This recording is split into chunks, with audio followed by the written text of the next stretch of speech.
muito pesado e, volto a dizer, mora na academia, a doutrina que é implementada no curso, sabe? Eu não sei se vocês já tiveram essa experiência, mas até com colegas que ombrearam comigo, já trabalharam comigo em selva, em serviço pesado, o cara entra na justiça, se torna delegado, depois nenhum boa tarde ele te dá mais.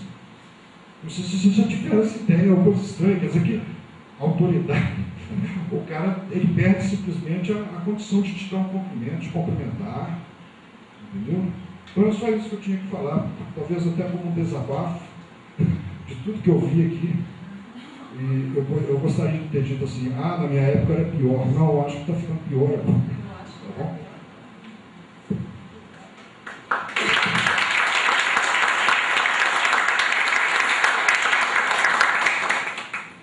Só vou dar um complemento, porque realmente tem que ter muita coragem de assumir em público, e você vê quantos anos se passaram, porque acho que ele falou tudo aquilo que eu falei na teoria. Sempre bom, entre aspas, porque é péssimo ter uma vítima de assédio moral, mas veja bem a questão que é importante falar. O funcionário público, ele fica às vezes 25 anos, né?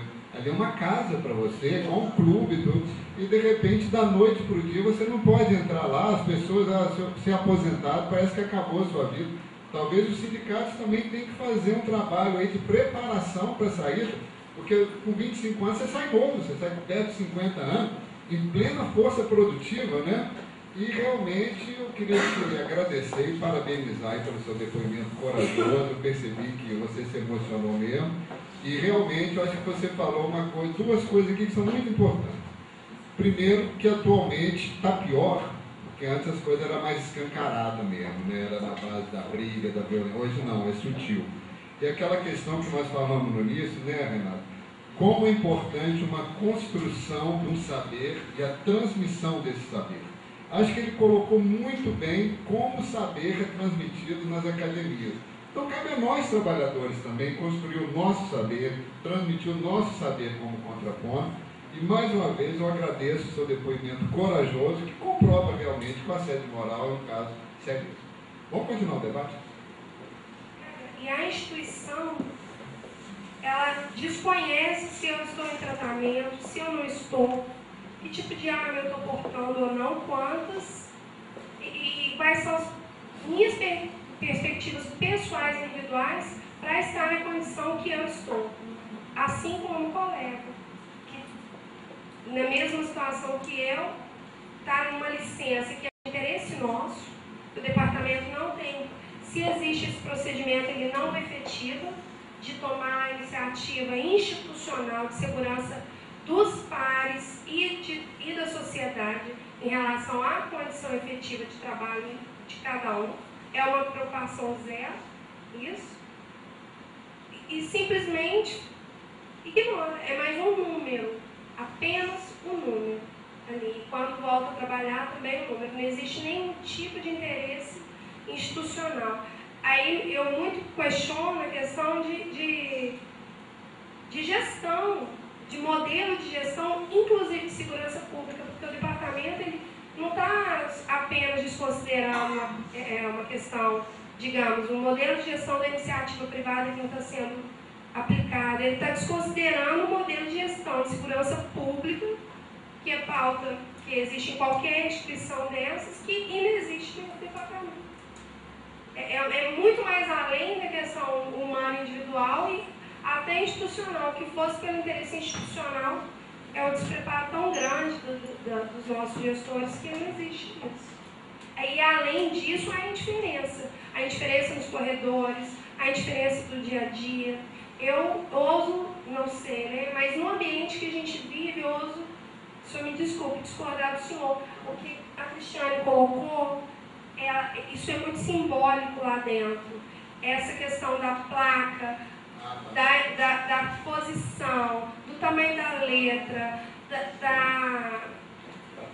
da restrição que nós temos a não fazermos determinados atos, ainda que capazes para tanto, do tratamento que é dispensado, que deve culturalmente, não regulamentadamente, mas culturalmente nos é imposto para que tenhamos com eles, mas que a via inversa não é obedecida, porque eu poderia haver, então, um regulamento que devemos nos tratar pelos cargos, mas ninguém me trata para agente tônica, né? Mas é solicitado, alguns delegados, por exemplo, têm expressamente a fala de solicitar que assim sejam chamados.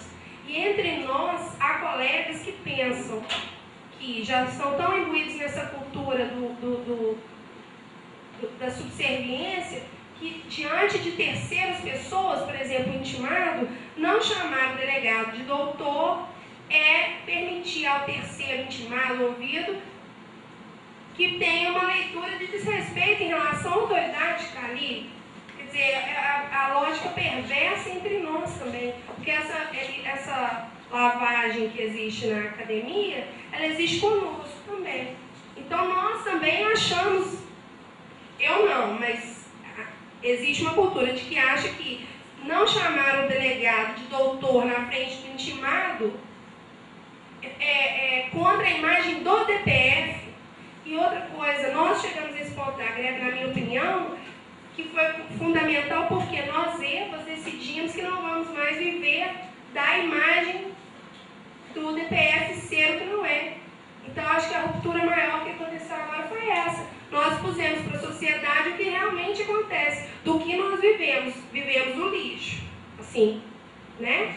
Não cansamos mais de bancar o status que até então era sustentado, e eles contavam com isso também, de que nós não teríamos ter a audácia de mostrar para a sociedade que a nossa casa é uma casa que está no caos.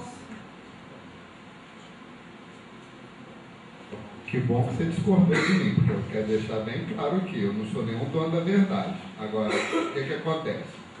Ela me falou uma frase, um exemplo. Para mim, não. Mas veja bem, como o seu depoimento vem justamente para dizer, não é só uma placa maior, uma menor.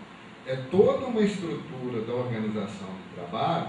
E você falou assim, ó, as palavras assim, a indiferença para você se sente às vezes até humilhada, porque tem que chamar a pessoa de doutor e você não pode ser chamada de agente. Ou seja, são umas coisas tão pequenas, entre aspas, mas que vai afetar onde? A sua autoestima. Vocês estão percebendo como é que os nuances do assédio moral, somente vocês, somente se a gente puder depois montar um grupo de estudos, entender melhor as situações, que nós vamos poder contextualizar, porque da forma como foi apresentado inicialmente, qualquer pessoa vai dizer não.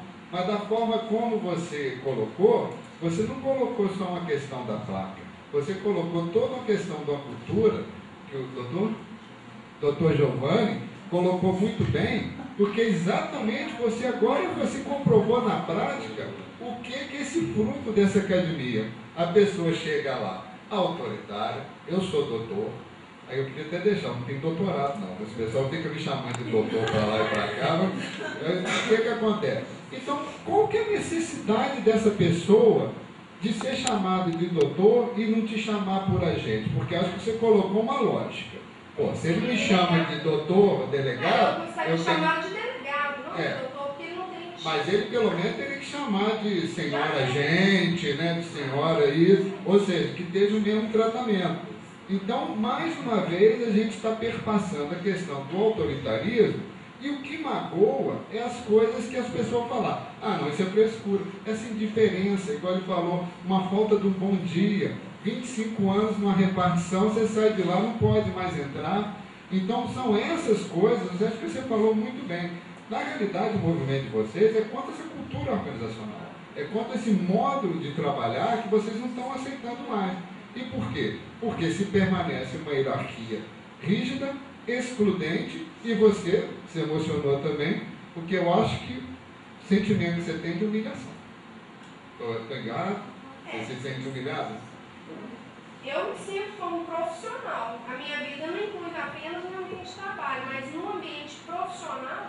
Só que é um exemplo, nós temos uma produção de conhecimento. Tínhamos até... Alguém me fale até quando nós tínhamos produção de conhecimento curso especial, porque eu não sei andar.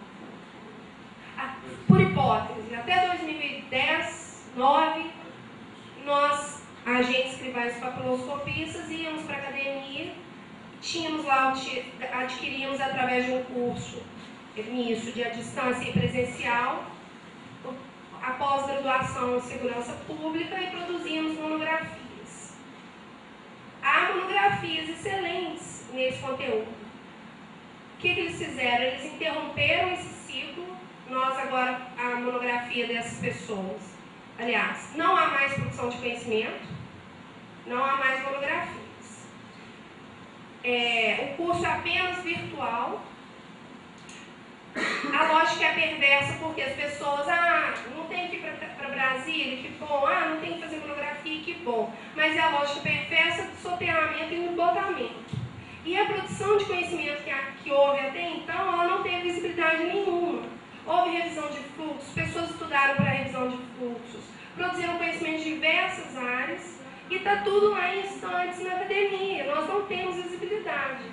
Isso é, para mim, uma forma de assédio, porque te provoca, te demanda, você produz conhecimento e, de repente, aquilo tudo que você produziu está lá, com a absoluta finalidade para eles, né, de implementar algo especial.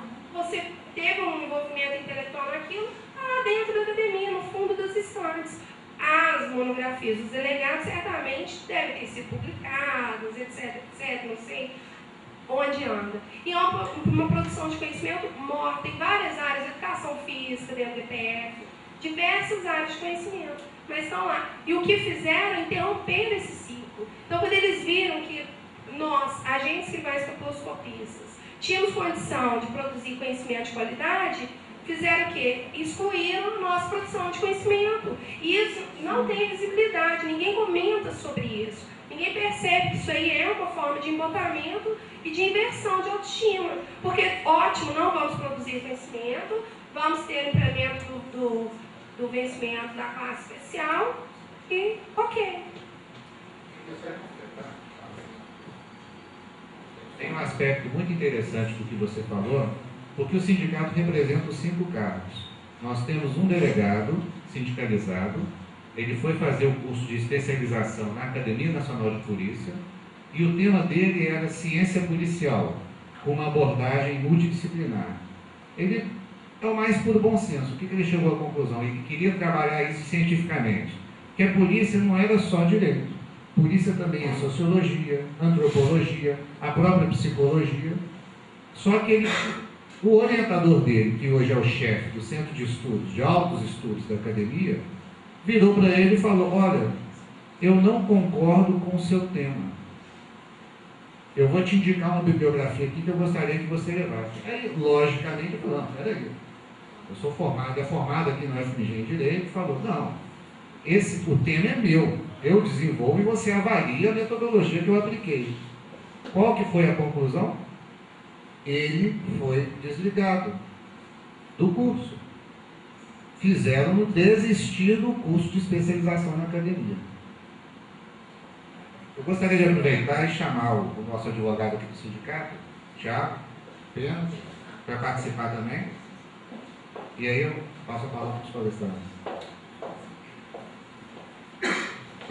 Bom, respondendo o que a colega falou, é o que tem acontecido. Não sei se o pessoal, quanto tempo o pessoal tem de departamento, mas dá para até identificar a partir de quando começou essa desconstrução dos cargos de EPA, escrivães, capiloscopistas e agentes. A partir de 1993. Né? Antes de 1993, haviam chefias, né, por escrivães, agentes. Né? Depois desse concurso de 93, pode ver que eu acho que hoje tem pouquíssimas chefias de agentes e escrivães. Porque eles fizeram uma tática de domínio tão grande que a quantidade de delegados, hoje, eu acho que qualquer porta que tiver, o chefe vai ser o delegado, não vai ser o agente. Não sei se é essa visão que eu tenho, estou tendo essa visão de fora, tá? É muito gostoso, assim, hoje eu estou numa posição tranquila, mas eu vejo com mais imparcialidade, certo? Então, estão desconstruindo a condição do agente escrivão-papiloscopista em função de criar o colega lá de Alagoas fala a República dos Delegados. É o Departamento dos Delegados de Polícia Federal, não o Departamento de Polícia Federal. Porque, no fundo, isso aqui é serviço público. Eu acho que o que estão fazendo hoje com os agentes, principalmente essa geração de vocês, eu falo geração de vocês porque veio a minha geração, por exemplo, só um exemplo, nós viemos redimir a minha geração passada. Quando eu entrei no departamento, eu era pré-universitário e já era considerado de elite, porque o pessoal que estava comigo era pessoal gebiano, é pessoal de DOI-CODE, isso aqui não é pessoal de Operação Bandeirantes, que você sabe muito bem, está sendo gravado, mas sabe que julgaram o pessoal todo no Brasil todo, entendeu? Então era um pessoal que não tinha muito estudo, era um pessoal extremamente violento. A minha geração veio redimir. A geração de vocês hoje, como o Renato falou, multidisciplinar, meu Deus do céu, segurança pública, com engenheiro, biólogo, psicólogo. Quanto isso poderia ser de útil para a união mesmo, mas só que em decorrência de desejo de uma determinada classe, o interesse público está sendo colocado em segundo plano para atender uma classe que só eles existem. Certo? E vai continuar, e se não se tomar providência, vai continuar desse jeito mesmo. Você não vai ter chefia. Teve um caso muito interessante que eu acompanho pelo site da FENAPEF, a gente ri, mas é trágico. É um curso que teve na academia em que até as mulheres elas não podiam escolher o sapato que elas iam calçar. Vocês lembram disso? Quem acompanha a FENAPEF? Não podia ser taileiro, não podia ser salto baixo, os caras não podem usar ferro. Toda essa diferença, e você pega isso num rapaz de 26 anos, 25 anos, o cara se sente um Deus, todo poderoso, um ser superior. Quer dizer, hoje, 5 meses de academia, o cara é ungido com a espada do poder, e a partir daquele momento ele sai com um estado de elevação espiritual tão grande, que quando eles olham os agentes escrivães, quase que o pessoal não existe. Eu não estou querendo estimular a luta de classe, não, sabe? Eu acho triste para o departamento, triste. Como cidadão hoje fora, eu acho que quem perde com isso aí é a sociedade. É a primeira a perder. Esses tantos talentos que existem no departamento hoje, como o seu, por exemplo, você faz um trabalho que poderia ser publicado, mas em função de atender uma determinada classe que tem o poder, você é desconsiderado. Certo? É uma questão do... Como você falou, hoje eu acho que depois dessa greve, as coisas vão ser olhadas com mais cuidado. Eu acho que vai haver uma revolução nisso aí. Para melhor, se Deus quiser. O colega aqui, Vladimir, vai ter também um questionamento? Posso só completar uma coisa rapidinho? Mônica, você falou uma coisa muito séria aí, porque são duas coisas aí. Primeiro, realmente, como é que fica esse estado emocional do policial, né, da federal? Porque a própria instituição, pelo estresse que a profissão gera, pelo próprio uso de armas e tudo mais, teria que ter um núcleo interno de saúde. Isso talvez, assim, acho que seja uma necessidade urgente nas pautas de reivindicação de vocês, porque exatamente, e como você está numa situação emocional, está abalado por motivos, não interessa aqui, mas e aí? O que a instituição te dá de retorno? Nada. Ela quer o quê? A pessoa eficiente, se não está dando conta, pega testado, e as coisas não são assim. Eu acho que essa sua demanda, na minha opinião, ela tem que ser inserida no plano de lutas, na questão realmente de ter uma equipe interdisciplinar envolvendo sociólogos do trabalho, psicólogos, médicos do trabalho, para entender melhor o que está acontecendo com a saúde emocional do trabalhador. E outra coisa que você falou que é muito interessante, aí eu posso dizer sim, isso é assédio moral, porque veja bem, o assédio moral não é um fato, é um conjunto de fatos. Mas o que você falou da monografia, fica claro o seguinte: não interessa a organização do trabalho que vocês, trabalhadores, produzam conhecimento, porque esse conhecimento, na realidade, ele vai contestar o modus operandi da instituição. O que eles precisam de publicação e produção do conhecimento são das teses que vão endossar a organização do trabalho. Então você tem que entender isso não como uma coisa contra a Mônica, mas como uma coisa proposital da organização do trabalho. E eu acho que o que você falou aqui é a mesma coisa do cara que ficou copiando o catálogo telefônico. É pior, né? Porque você se dedicou, você pensou, você escreveu, você fez uma monografia, ela foi simplesmente jogada no lixo. E é óbvio que todas as monografias que vocês, agentes, fizeram, tinha uma contextualização com a organização do trabalho, questionando isso. Então, talvez também já é hora do sindicato começar a resgatar esse material, nem que ponha um computadorzinho para já servir com a base de dados, porque numa negociação posterior as pessoas vão falar, mas afinal, o que vocês querem mudar? Qual propósito que vocês têm?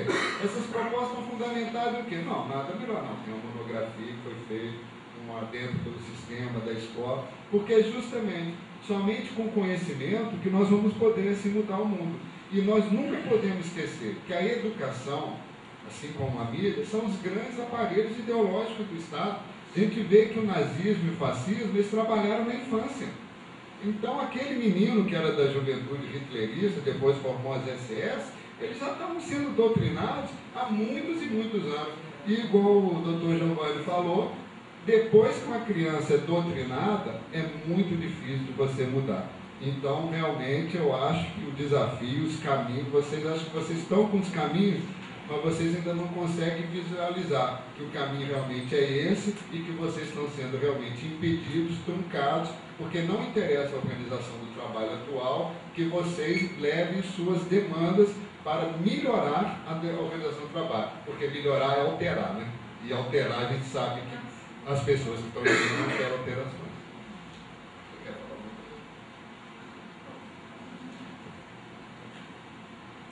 alguma coisa? Bom dia ainda, doutor Giovanni. Eu só queria, não sei se alguns de vocês já viram, hoje uma matéria no IG, site do IG, falando sobre a greve, e aí cada um puxa a brasa para a sua sardinha, estou pensando no lado, né, tentando a coisa do lado mais jurídico. E está acontecendo uma coisa que eu tenho achado extremamente interessante. Qualquer questão que eu já tive a oportunidade de despachar, alegando questões, né, despachar alguma nada, alguma coisa, alegando questão de assédio moral, ou por trás daqueles fatos narrados ali na inicial, existe uma briga de poder, existe uma questão que é muito maior.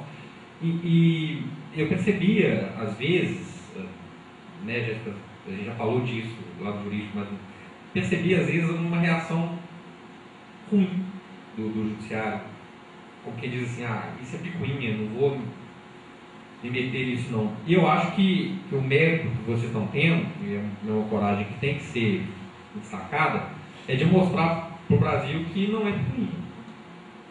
Que existe um problema institucional e que tem que ser enfrentado, tem que ser resolvido de alguma maneira. Qual maneira? Sei, vamos construir a solução. Mas o primeiro passo que eu estou tentando ver com uma pessoa absolutamente de fora, eu fico imaginando, se eu tivesse lido essas reportagens, se eu tivesse visto que eu vi outro dia da editora de política da Globo News, Renata Lopresti, se não estiver enganado, o nome dela, falando abertamente coisas que eu, há pouco mais de 3 anos, antes de esse advogado sindicato, eu sonhava que existia. Olhava para a Polícia Federal com aquele glamour, todo que a maior parte das pessoas, olha, com glamour advém grande parte do respeito que vocês construíram na sociedade. Então, né? Mas ver o outro lado, ver o lado escuro da lua. E isso está ficando claro agora. Então eu acho que esse é um primeiro passo muito importante. Isso está sendo falado abertamente. Né? O doutor Giovanni falou que agora, 5 meses de academia, a pessoa sai, às vezes ungida, tal. Acontece em outras carreiras também, mas acontece de uma maneira muito forte aí com os delegados. E o que acontece? Até essa matéria, eles não abordam isso, eu achei muito interessante. Uma coisa que eu já escutei aí no DPF 400 vezes. Então o delegado sai lá da academia, passa num concurso, às vezes é uma pessoa muito esforçada, que sentou lá, estudou durante anos para passar, mas não tem experiência prática em nada na vida, né? Fez a academia, sai de lá 5 meses depois, 6 meses depois, e vai comandar uma equipe composta por agentes com 15, 20 anos de polícia. E com a mesma formação acadêmica que ele. E ele é chefe porque ele é chefe, ponto. Exclusivamente em razão do cargo e acabou, sabe? acho que essas coisas estão começando a ir para a sociedade. E a sociedade está começando a enxergar isso. Então, eu acho que vocês estão realmente de parabéns pela coragem desse movimento, apesar de todas as pressões, né, que a gente sabe que vocês estão sofrendo e que vão sofrer. Mas vocês estão conseguindo passar uma mensagem muito interessante. Vocês conseguiram mostrar que existe um problema institucional, que não é exclusivamente questão salarial. É questão salarial? Claro. Tem de haver muita estruturação? Sim. Mas vocês estão começando a mostrar que existe por trás da briga de vocês um forte interesse público, um forte interesse no aprimoramento da instituição. E isso é muito importante para quem está de fora. Ver e apoiar. Então eu acho que vocês estão realmente diferentes, eu acho que vocês estão mudando uma mentalidade, vocês estão trazendo à tona de uma maneira sóbria, de uma maneira firme, mais inteligente, sem ser aquela coisa, né, uma manifestação burra mesmo, escandalosa, sem sentido. Vocês estão trazendo de uma maneira sóbria, firme, inteligente, estão trazendo à tona determinadas questões que eu acho que vai refletir no meu trabalho, por exemplo. Eu tenho certeza que daqui a X tempo, quando acabar a greve, e a gente eventualmente tiver um processo, como a gente já teve, questões de dirigente sindical e alguma abertura abusiva de pátio, alguma coisa do tipo, e quando você for procurar o judiciário, eu tenho certeza que vai olhar com outros olhos.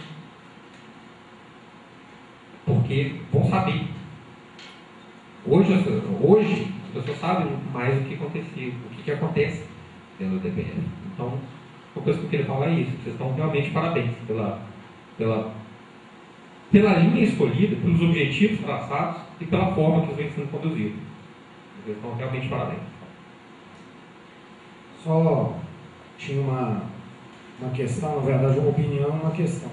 Uma inferência que eu tenho em relação ao que o Giovanni colocou da NP, é que tem a ver com a pesquisa que o Renato citou, é que você pega um jovem preparado em direito, que está se disposto ali a tocar e que aquela área é relevante, e você põe ele com a função de gerir uma área que é complexa e que é multidisciplinar por excelência. Quem já participou de uma operação de crime organizado, né?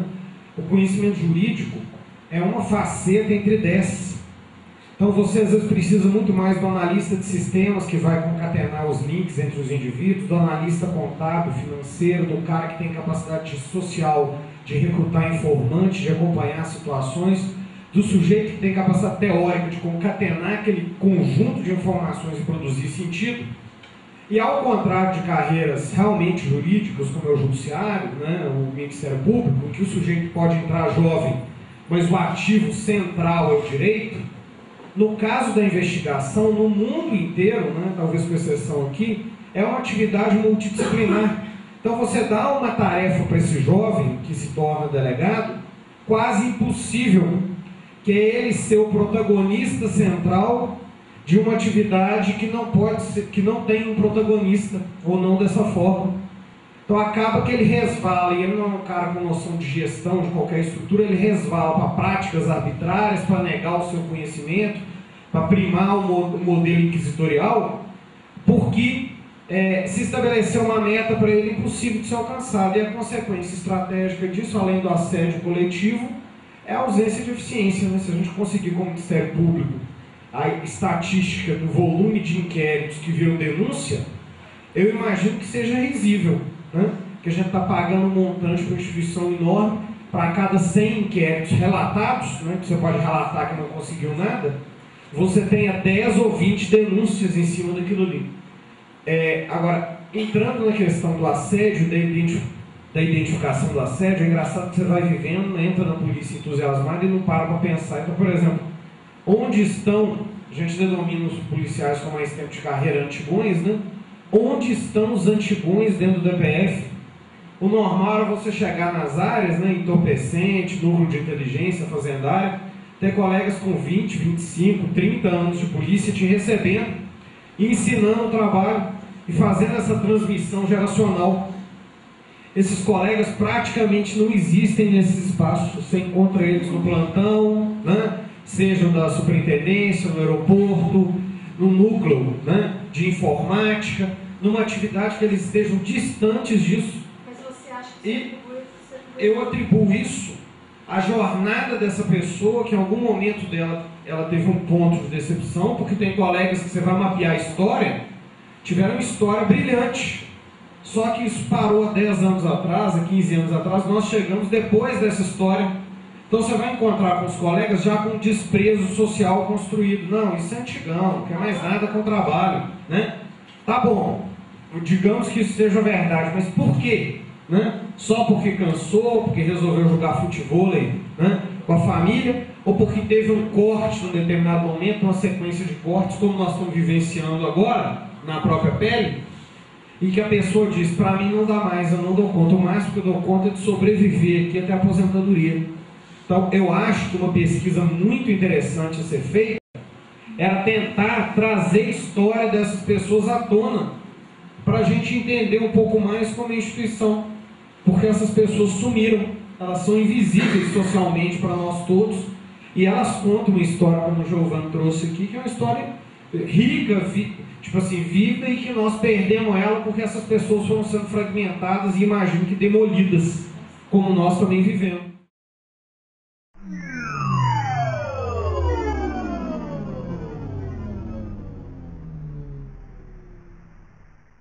Tiago, essa questão do assédio moral para o servidor público, ela está muito ligada à desvio finalidade do ato administrativo. Então, o que acontece é que muitas vezes, em casos mais extremos, a gente consegue comprovar que uma punição, por exemplo, que foi aplicada, a verdadeira finalidade ali não era o interesse público, era o assédio, era assediar, era oprimir, era demonstrar poder. Então, nesses casos, o judiciário tem revertido, sim. Em algumas situações a gente já conseguiu reverter, existe uma jurisprudência se tornando cada vez até mais forte nesse sentido, de anular esses atos que impliquem assédio. Um ponto posterior, que está começando agora, uma batalha ainda nova, é responsabilização pessoal das pessoas que praticam assédio. Isso ainda é muito novo, mas ainda é uma barreira a se romper. Mas há algum tempo, talvez ninguém imaginasse ser possível romper a primeira barreira. Já rompeu a primeira, vamos agora tentar romper a segunda. O judiciário tem se posicionado disso cada vez de uma maneira mais clara.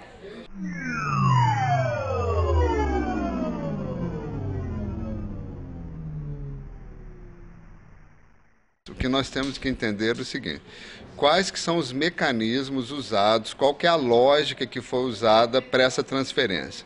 É uma lógica perversa, no sentido de desagregar a pessoa, mandando ela para um lugar que ela não quer, porque aí vai ter um problema com a família.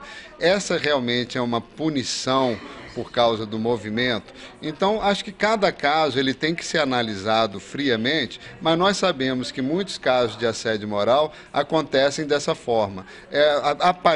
Tecnicamente, é uma, como se diz, é uma atribuição da instituição, ela está amparada pela legalidade, mas essa legalidade ela tem um traço assim, de maldade, porque há um interesse realmente de prejudicar essa pessoa por alguns motivos. E todo caso ele tem que ser estudado com muita profundidade para que a gente não faça uma relação de causa e efeito. Ah, não, está acontecendo isso por causa daquilo.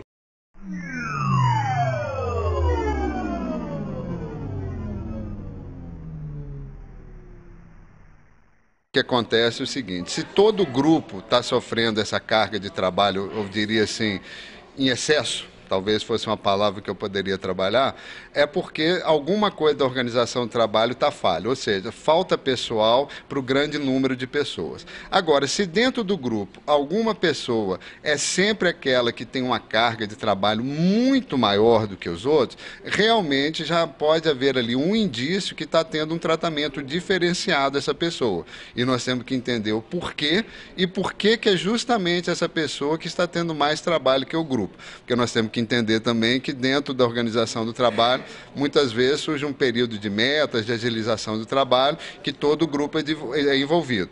Mas a diferença é essa, se é com o grupo todo ou só com a pessoa ao longo do tempo. Porque se for uma vez assim, eu acho que talvez não consolide. Mas se for sempre essa pessoa que está tendo essa carga excessiva de trabalho, a gente pode ter alguns indícios de assédio moral no trabalho nessa situação.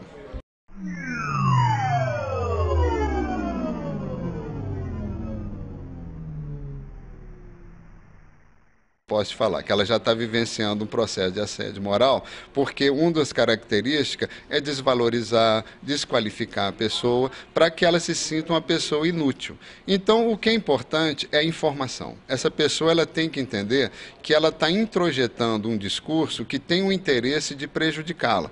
Então, acho que ela tem que conversar com os colegas de trabalho, muitas vezes tentar conversar com o superior, mas se o superior está praticando assédio, ele vai negar e continuar praticando, e ele tem a informação para ele entender que ele não está sendo realmente uma vítima, mas que ele está sendo uma pessoa prejudicada por algum motivo. E ele tem que entender o que está acontecendo para não arrumar significados e ideias delirantes. Ou seja, ele introjeta o discurso do agressor em vez de entender o que fazer para lutar contra a situação.